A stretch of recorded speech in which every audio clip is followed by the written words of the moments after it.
Hi, officially. Fellow composer. Yes, fellow composer as well. Yeah, I've been reading through the past days, just checking your work and all that, and it's really a privilege to actually have a conversation right now, just because oh, you've done a lot of work, especially for new music concerts to actually commission you this upcoming work, which we call reFUSE. So let's probably jump into that. Let's work on the pronunciation of the title first. Okay. When it was first written back in 2015, it was reFUSE, Yes. which can either be the verb refuse Mm-hmm.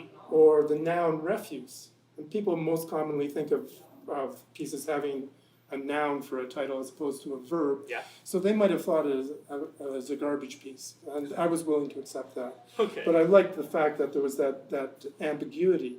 Now for this, making this video, and in fact really remaking the piece for the video, it's small r, small e, capital F-U-S-E, so it's Right. reFUSE. So it's like redoing a reFUSE. It's redoing the fuse. Yes, it's yes. a new fuse, and it's hopefully there'll be some kind of fusion. Oh yeah, okay. We're gonna look forward to that.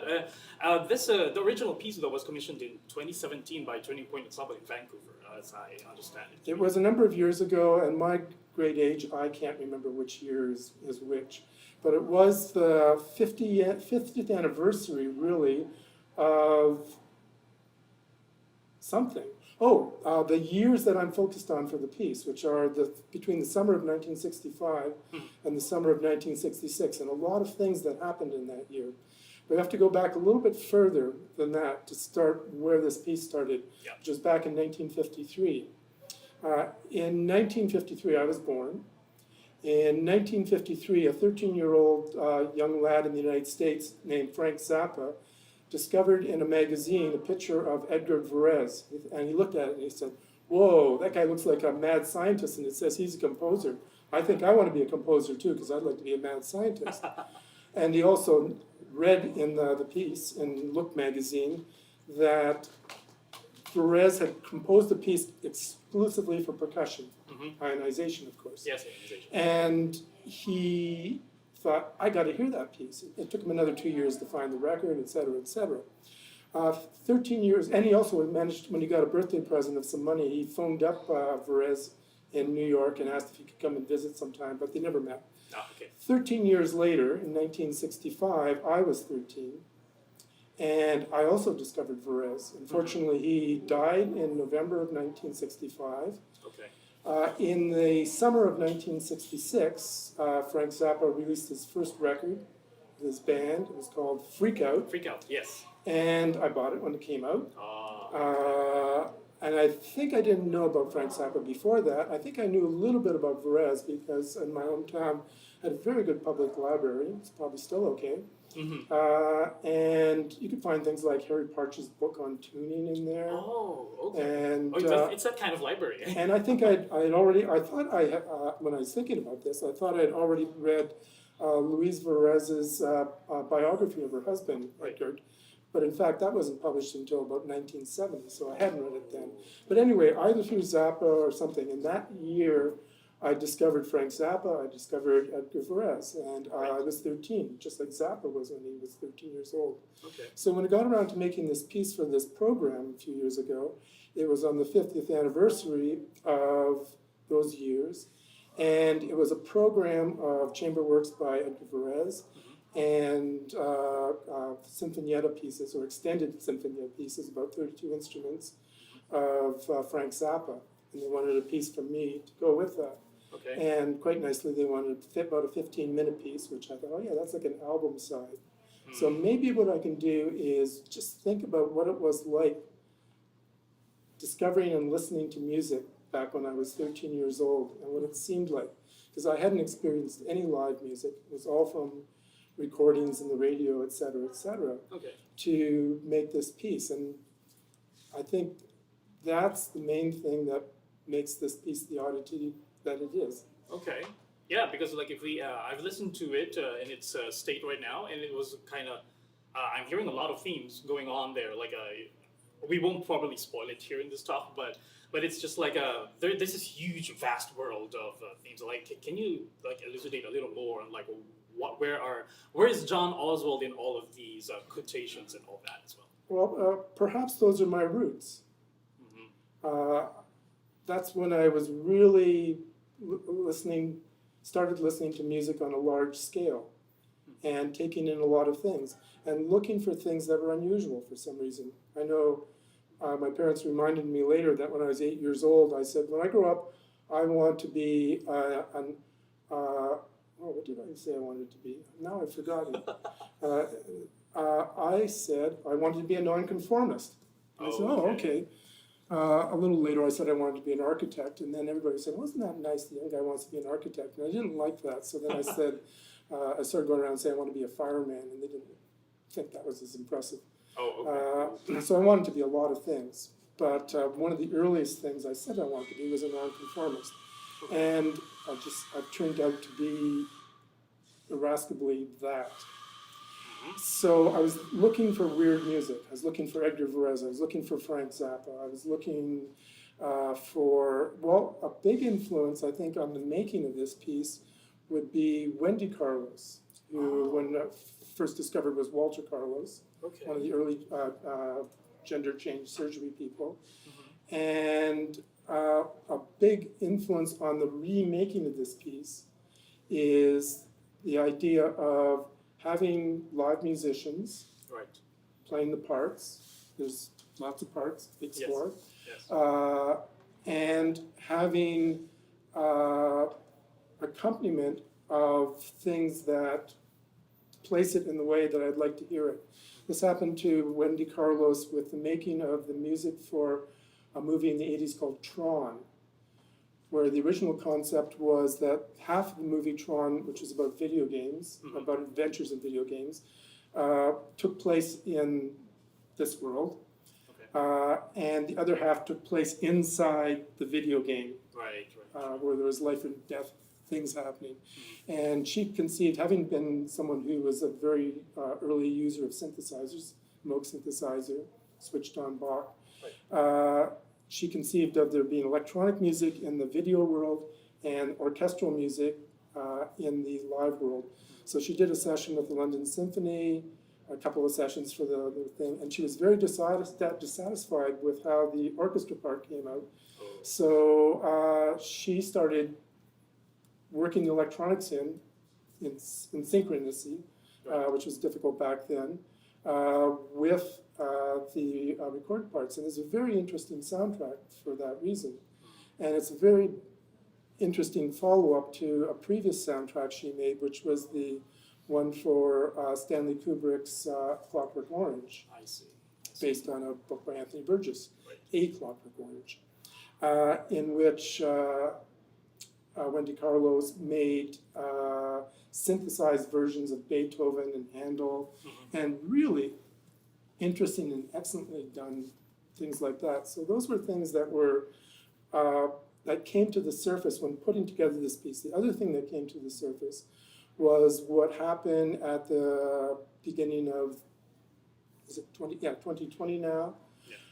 So in March 2020, a couple of orchestras, right when things started locking down for what looked like might be a couple of weeks, an orchestra in Europe put together something that looked like a early Zoom version of the orchestra playing in their isolations. Within a couple of days, and I don't know if he was aware of this or not, where did I put my notebook because I can't remember his name, but one of the musicians with the Toronto Symphony Orchestra, Stephen Beecher, Jeffrey Beecher, in a few days put together a version of a bit of Appalachian Spring by Copeland with musicians in isolation. And it's the best done one of those things of people popping up in isolation in squares on the screen. Grids and all that, yes. And what I discovered that was most intriguing about was the sound of everybody playing in their rooms, nobody in a large room, not much reverberation, very definitely not the kind of perspective you have when you're recording an orchestra in a big hall, even if you use close-up microphones. And the sound had an intimacy that was fantastic.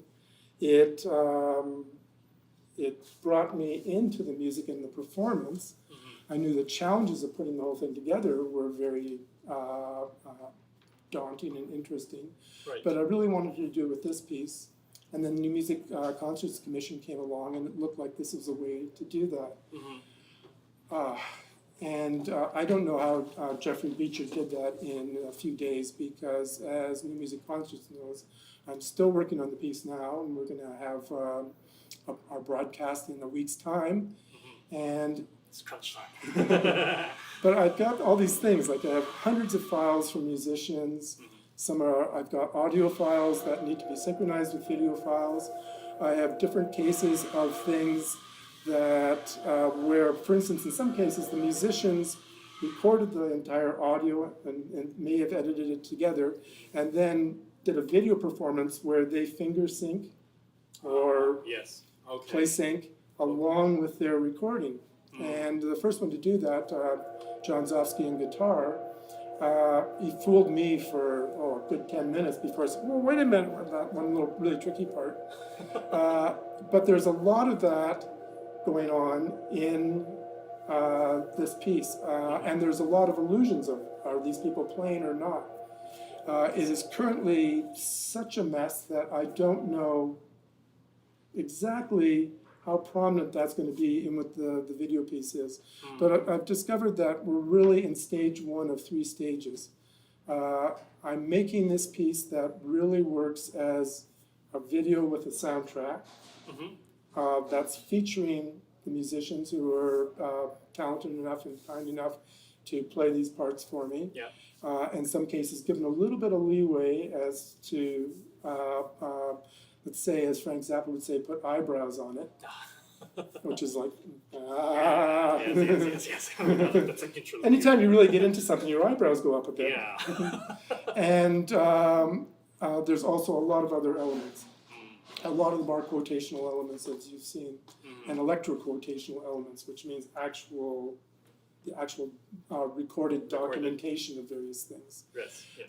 Very little in the way of sound. There's one little bit, which I won't say what it is, where a recorded example from back in 1965 is the predominant thing in the mix currently. All those things are coming together into this piece. So that's stage 1. Stage 2 is doing a proper mix of the piece for audio listening only.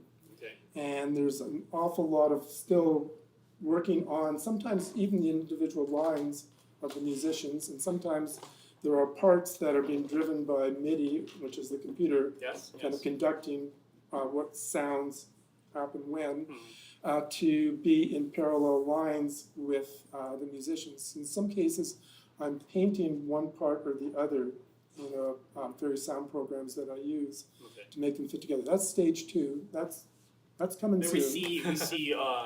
we see Edgar Briss, and there's Frank Zappa, and John Oswald, right? Yep. Yeah. Yeah, that was for the concert that we did back in 2017. 2015 it was. And I'm surprised you have an LP for this. There's not going to be an LP. In fact, my record company, Phony, has moved over to entirely online releases, which are it's fantastic because I can make revisions. It takes me back to the 80s when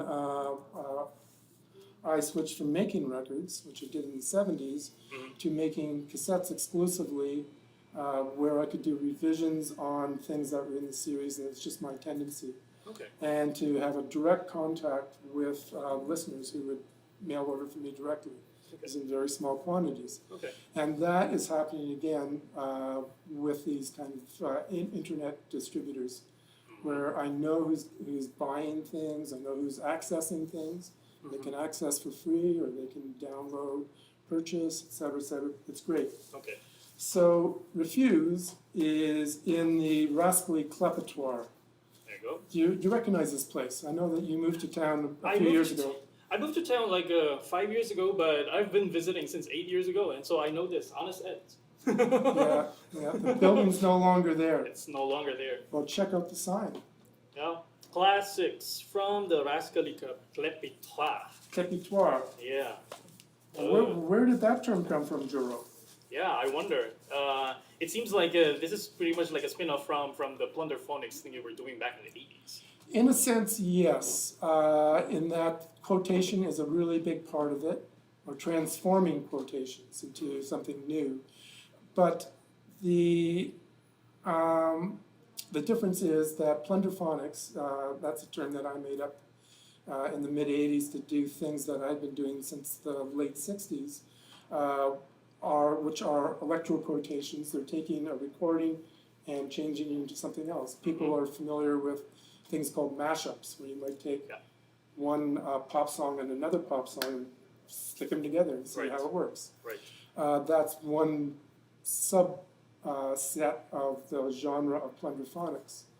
There's also a lot of people who use the term plunderphonics for things that I don't think fit that definition at all. Okay. But the word gets around a lot.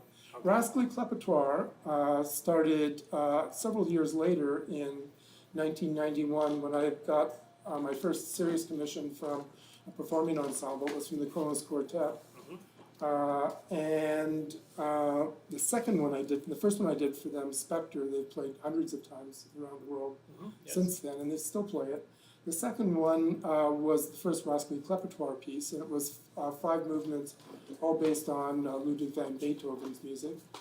One movement prelude is something that has had a life of its own. In fact, it's on, where are we? It's on this release here. Oh, there you go. Classics from the Rascally Clepatoire EP. No, it's not. I lied. This is Sorry, I get mixed up on what's on my thing. It's on this one, okay. D9. Let's switch it up. along with the Oh, yes, all, yes, all yes. 9 symphonies of Beethoven, abridged into 30 minutes Oh, right. by me, and performed by Ensemble Moderne in Frankfurt. Okay. What else do we have? Two different versions of Beethoven's first movement of Beethoven's Fifth Symphony, as performed by me in one case, and as transformed by me in another case. I also made a mock-up cover that I don't know where it's going to go. This is of the Distanced Ensemble, the New Music Concert's Distanced Ensemble. It has its own cover, I think. Yeah, for reFUSE, for this reFUSE. for this particular performance or something. I think if they all got together, it might look like that in ceramic. Oh. If Jeff Koons did his version of it, let's say. I see. Well, one thing actually caught my attention when you were like talking about reFUSE and this idea of recording distance ensembles. It's like you're capturing the intimacy of it all. You're not emulating a concert hall when you like put them all together. Am I correct in that assumption? Yes, and I didn't assume. I thought I would at least go to. I thought first base was to make a very literal video recording of the parts of the piece that's designed as a concert piece for them to record. Then I discovered that what really seems to be working is to give some sense of the making of the thing. So, and one of the instructions I gave to the musicians was I wanted them to shoot their playing of the instrument. It didn't seem like the sort of piece that should be a focus on their personalities. Oh, yes. As displayed in their faces. It's something that I take out from watching some videos of like symphonic performances where you have a lot of people you have to focus on with the camera. Right. And the conductor, etc. Yes. In fact, I've just been working on a new version of a piece called L'Antonophon that is repurposing all those kind of, many dozen orchestral videos that I've found. Yeah, actually, what struck me about that is like you're actually mashing all these images together. Like you can't even like decipher much of like the individual personalities and all these orchestra performances and all that. Yeah. All right, so let's end our chat here on this end. So Yes, it's sir. like thank you for actually gracing us with your presence, and we're looking forward to your presentation. like, Thank in you. a few minutes. Yeah. Stay tuned for the performance. Yeah, something like that. So yeah, stay tuned for the upcoming performance at 8 o'clock p.m. EST. Stay Sharp. on your seats. Yeah, just be there. See ya.